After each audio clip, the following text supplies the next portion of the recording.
Hey, what's up, everybody? Chris Wood Podcast episode number 71, man. It's 6:48 in the morning. I just got a text. My little girl here, Amelia, she's in there looking for me. She just told her mom that she's going to come out and check the barn gym just to check for me to see if I'm out here. So if we get a special guest, it's probably going to be that little girl. Anyhow, it's the 4th of July. You know, typically I would have some. I was going to record this on Thursday. I didn't. So I don't have anything specific prepared for the 4th of July, but I do have this. In the years past, I came across this. It was a speech given. I don't know the year. It was given by Frederick Douglass, former slave turned abolitionist, incredible mind, incredible thinker. And basically what it was is that, you know, you can grant these people any kind of freedom, but what point is granting freedom if nobody follows the rules, if nobody actually enacts on those freedoms that are given, right? You know, you could put something down on paper, but if nobody follows through, say I have a bunch of rules for the gym, keep a shirt on, don't yell vulgarities, and whatever it may be, right? If some kids come in here without their shirts on and nobody says anything to them, then what's the point of having those rules on the board? It reminds me of the book Animal Farm. We could have all the rules, but if they're not followed or if they're tweaked a little bit, you know, what's it matter? What are we really gaining here by that stuff, right? So it's the 4th of July, right? It's a time, you know, there's never been a more prosperous time, I think, in the history of the world. Now, you might have to validate that with the work of, say, somebody like Steven Pinker. But anyhow, you know, it might seem ugly right now in this world. It might seem ugly even here in America or in your local community. But at the end of the day, this is the best time for us to be alive. Never has there been more prosperous growth in certain aspects of our, not only in our country, but in our world. And I think we need to keep that stuff in mind. We might see some hate, some anger, some violence out there. But at the end of the day, we are still living in a good country here. You start looking around, looking at what's going on in other parts of the world, and I think we're doing okay here, okay, everybody? So hope you guys have a good 4th of July. We just got hammered with some terrible storms, fireworks canceled. Might try to get in on some firework action this evening here. But anyhow, so let me get my notes here. Basically what we got here, man, I woke up here, I did my reading, I did my stretching, and I got to tell you, you know, this is going to be the most obvious statement in the world, but if you do something for 40 minutes every day, or almost, let's say 5 or 6 days a week, you're probably going to see an improvement in that area. I've been grinding away trying to improve just how I feel, period. My lower body, my flexibility is greatly improving. I basically, every morning I'll read, and I'm going to stretch the hip flexors. I stretch the internal and external rotators of the hip. I stretch, and then I try to increase the mobility of the ankle joint by moving through different ranges of motion. And I'm doing this reading, okay? And I'll also try to work the lateral hip a little bit to try to open that up a bit. If I do have some time, and then on some other days when I'm working out, I'll try to work the upper body a little bit where I'll do some, the other day I was doing Turkish get-ups in the living room. My daughter fell asleep early. I'm like, I'm not going to be able to leave the house. She's sleeping upstairs. I'll just work out in the living room, right? So I do 5 get-ups on the right, 5 on the left. Then I'll do some different nods, different thoracic stuff. Trying to loosen up, trying to increase some mobility, say in that thoracic spine. And then in addition to that, I try to do some stuff that'll kind of help open up the hips a little bit like that. And then you do 4 get-ups each side, right? So you basically do your get-ups, do 1 thoracic spine stretch, do 4 get-ups each side, another stretch, 3, 3, 2, 2, 1, 1. In between all that, you're doing some stretches, right? It's a good use of time. You're always kind of moving, and after about 15 minutes, I think you get a pretty good workout. And the first time I did that workout, I was freaking sore. Even in my pecs and stuff, just stabilizing and holding that weight for, you know, you're doing 5 get-ups with a pretty heavy load.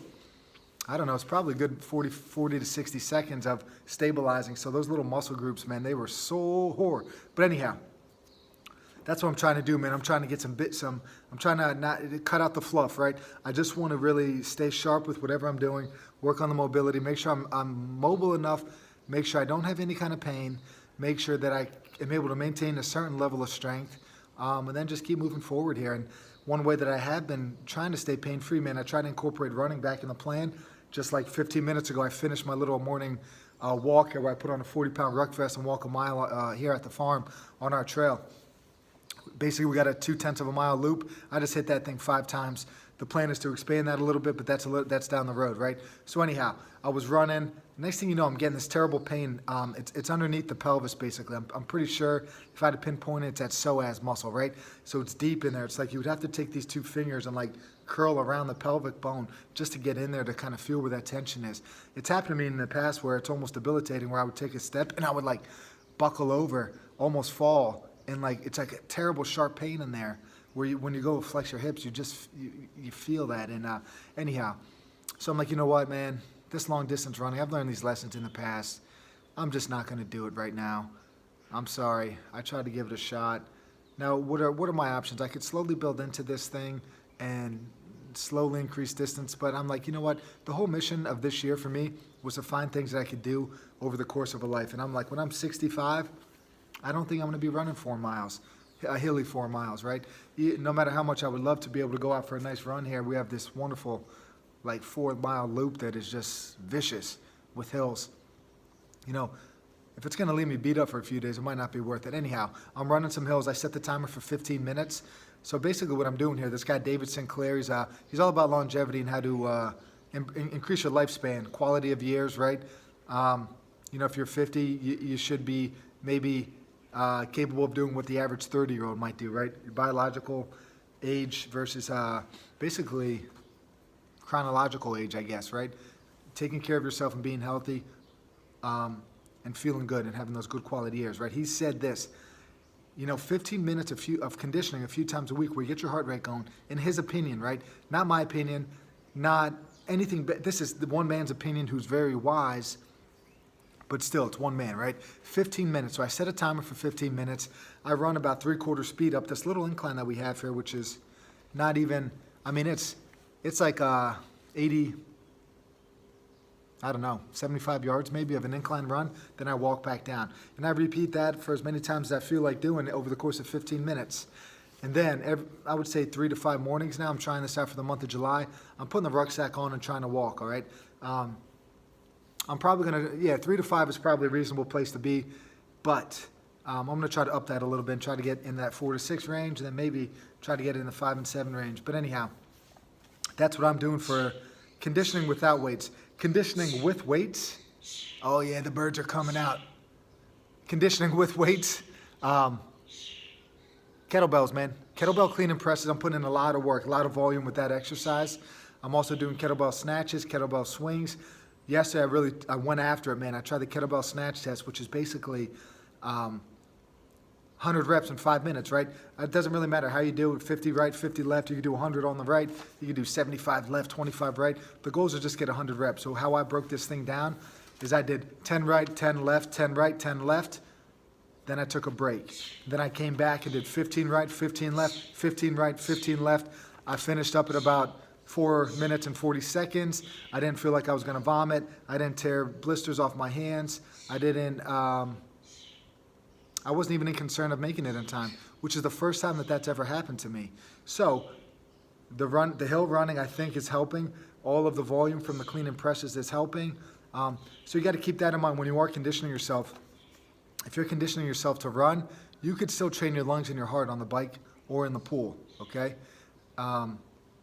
You know, and vice versa, right? So as long as you could still train the aerobic, you could still train that cardiovascular system by not practicing the domain, you know, that you might be competing in, all right? So if you have an injury and you're like, crap, I can't run, but you got to run a 5K, you know, you can still train your lungs a little bit. Those muscles, the running muscles, are not getting the work that are required, but you can still train the cardiovascular system, okay?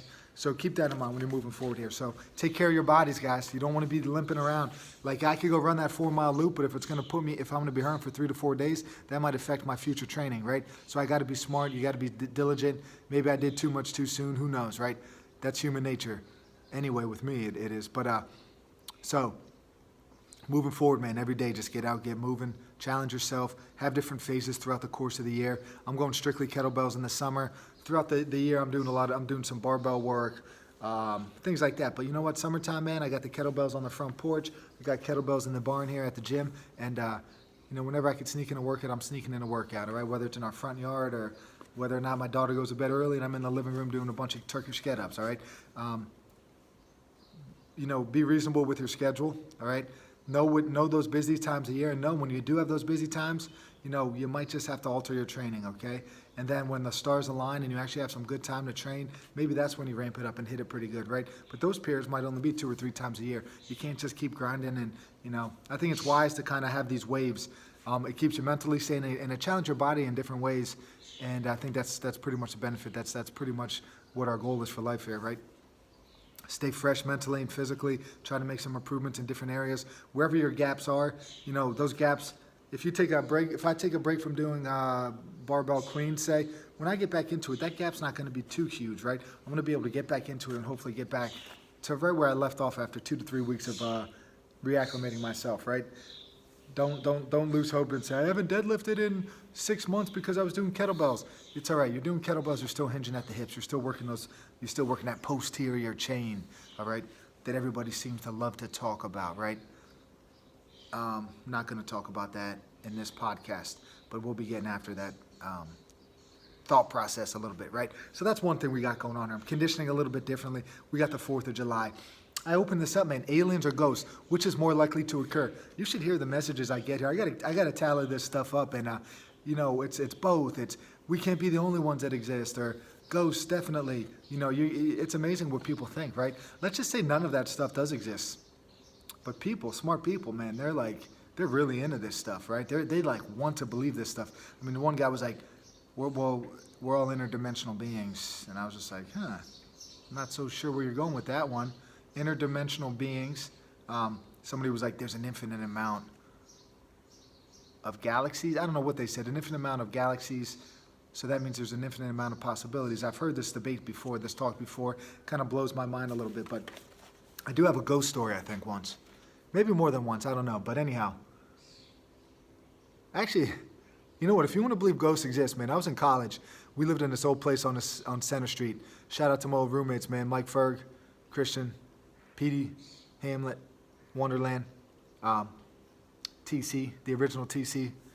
Anyhow, we were living there, man. I woke up in a daze on this futon. For some reason, I was sleeping on a worn-ass futon mattress. And I wake up, and I think I saw a woman sitting on the floor, like a ghost of a woman. And this house we were living in, man, you wouldn't be surprised if there was somebody haunted in there, man. This thing was old, beat up, probably 20 years past renovations, right? You know how those college landlords take care of their students, you know what I'm saying? And I think I'm pretty positive I saw a ghost form on the floor that day, right? Granted, you're in college. Who knows? I was probably sleep deprived. I probably drank the night before or something. I might have just been seeing things, but you never know. I think I saw somebody on the floor. Another thing. Aliens, though. Never saw an alien that I know of. If they're listening, maybe they'll send something to me, but it's crazy. It's a great debate, man. If you want to try to break the ice with somebody, man, just ask them which one they believe is more true to exist, aliens or ghosts, and they will gladly open up for you. I learned it as a coaching tool, right, where you got a kid and nobody's talking. You got to ask some questions like that. You got to get some questions going that people will kind of get fired up and give you their opinion on it, and that seems to be one that's a good one, right? I revisit this one every year or two just to kind of see what people are thinking. Anyhow, in addition to that, man, we got a lot going on. We got a week of recovery this week for the farm here, man. We've had these youth fitness camps going on. We had a good 2 weeks here. We had over 30 kids. And, except for a few complaints to the township, which we're going to be getting resolved very soon, everything has been going off on a good foot here, and we're getting a lot of kids out here, man. The best thing, somebody was like, what is the best thing about coaching? They were telling me what somebody shared with them, like a mentor shared with them, and the mentor's opinion was an interesting one, right? But I had one of these aha moments. The next day I showed up here. I was working with the football team that I coach. Youth camp's going on. My boy Steven Rose, good intern. We're probably not an intern. He's an employee, man. He's like a protege. Hopefully I'm leading him in the right direction. But he's going to be on the podcast. I think we're going to rip one next week. Maybe tomorrow. I don't know. But we were supposed to do it Friday. But, of course, Chris messed up his schedule. If you remember my podcast before, I don't know how to schedule stuff, guys. I'm struggling in that department. I show up there. Hey, Coach Chris, what's up?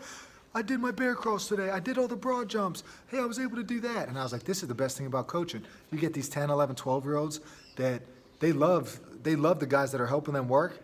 But then when I show up here and they're just like so excited to tell me what they were able to accomplish over the course of the week. That is powerful. I got a kid, man, big dude for his age. For him to finish a bear crawl, that's an accomplishment. And he wasn't doing that day one. And, one day it was just me by myself out there with the group. And I'm like, hey, man, I have to tell you something. You got to work on this stuff, man. You got to finish. Don't stop early. This is point A for you right now, right? point B is going to be when we're able to accomplish this. And we just got to keep grinding, just keep doing a little bit each day. Don't stop. Don't stop halfway, get up and walk and try to finish. The same with the broad jump. It's like, hey, we're going to do it. We're going to do it, all right? And it might be crappy today, but guess what? It's going to get better. We just got to work on it. That is what is, I think, the most powerful thing with working with the youth, and where I think my business is going to be heading moving forward here, is just getting these kids, hopefully training them in a way, getting their mindsets ready to understand. Like one kid this week, it took him months. It literally took him since the winter. Now we're in July. It took him over 6 months to climb our rope here. But what did he do every week when he showed up? He tried. And guess what? Eventually, he got to the top. It just clicks sometimes, right? But you got to keep trying. You need somebody in your ear telling you, hey, you have to keep working. You can't give up. It's not even about quitting. It's just about a lack of trying. No, somebody needs to nudge them in that direction to keep it going, right? That's the beauty of working with kids. The best thing about coaching was that day there for me. You know, somebody asked me that question, that would be the answer. When I show up from working with the football team, I go to check in on the guys and the girls that are working out, and they're pumped to tell me what they just accomplished that day. That's a beautiful thing, right? You know, speaking of this youth stuff, man, there's some youth stuff going on here in the area with, you know, sport like lacrosse, for example. I get this insight from some parents who are like, hey, new club starting, you know, all these different clubs out there might thin out the potential market.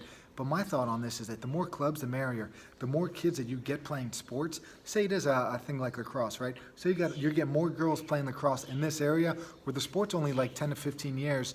It hasn't been, not every school in the area offers lacrosse. It's a fairly new sport.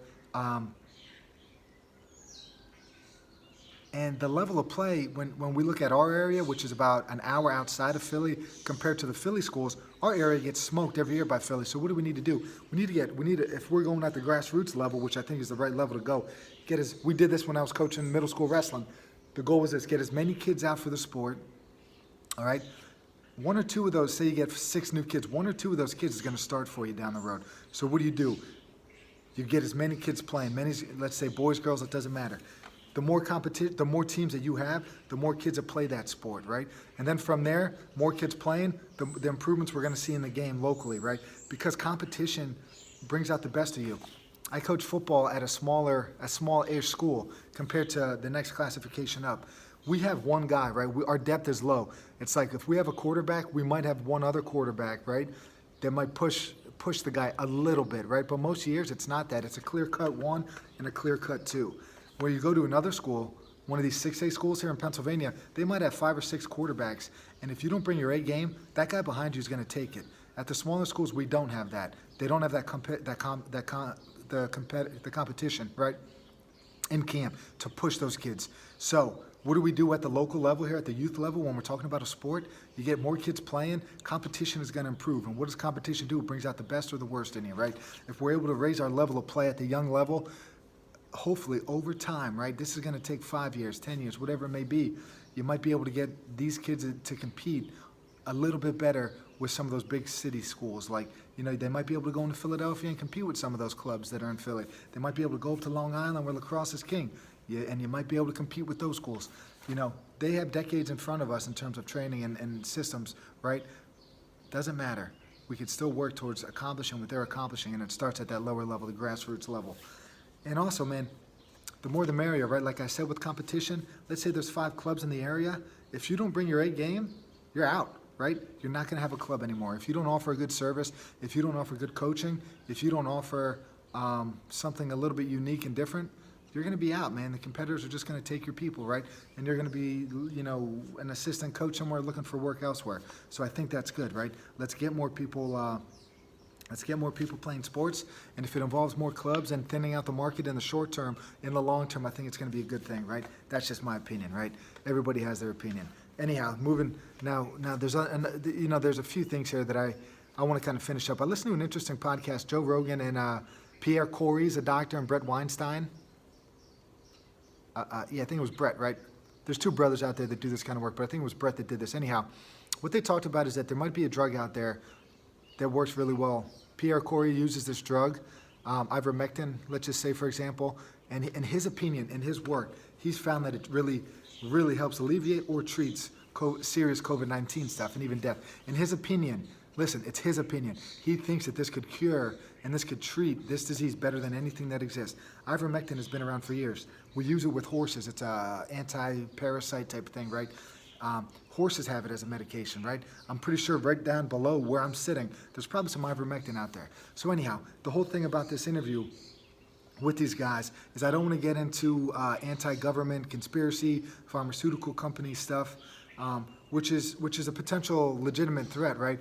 Where if like it's a business, right? And if I could create a product that's going to cure something, why would I let something that is kind of free to everybody get some attention, right?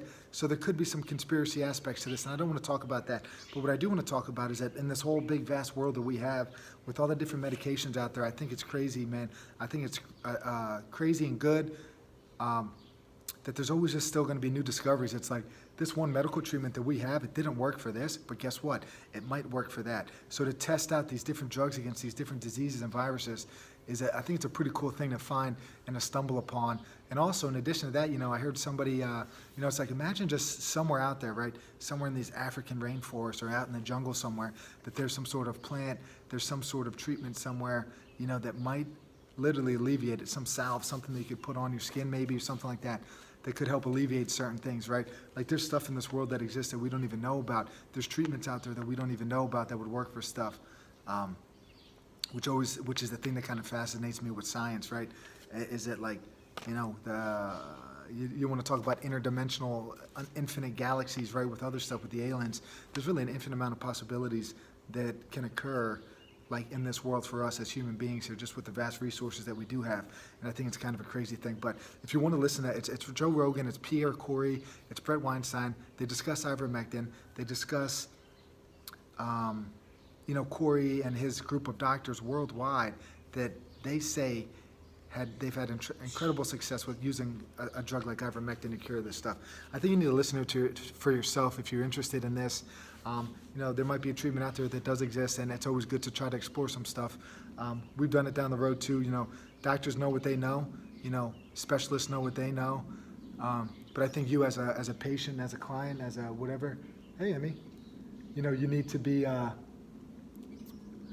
We do have a visitor. She's coming in. You need to have an open mind, and you need to kind of pursue stuff on your own, right? And I'm finishing up with, usually go with the quote of the week. Today's going to be a poem of the week. If I had to sum this thing up, this guy was a German theologian, and basically, he was around in Nazi Germany at the time. He said, first they came for the socialists. I said nothing because I wasn't one. Then they came for the unionists. I said nothing because I'm not one. Then they came for the Jews. I didn't speak out because I'm not one. And then they came for me, and there was nobody left to speak for me. And I think that's a powerful thing because, when you do see some wrong in the world, you need to be one to speak out and speak up against it. Hope you guys have a great 4th of July. I'll see you guys in a few days, man. You want to come in, Em? My daughter's peeking in the door right now. I got to get out of here, guys. Hope you guys enjoyed this one. Peace, everybody.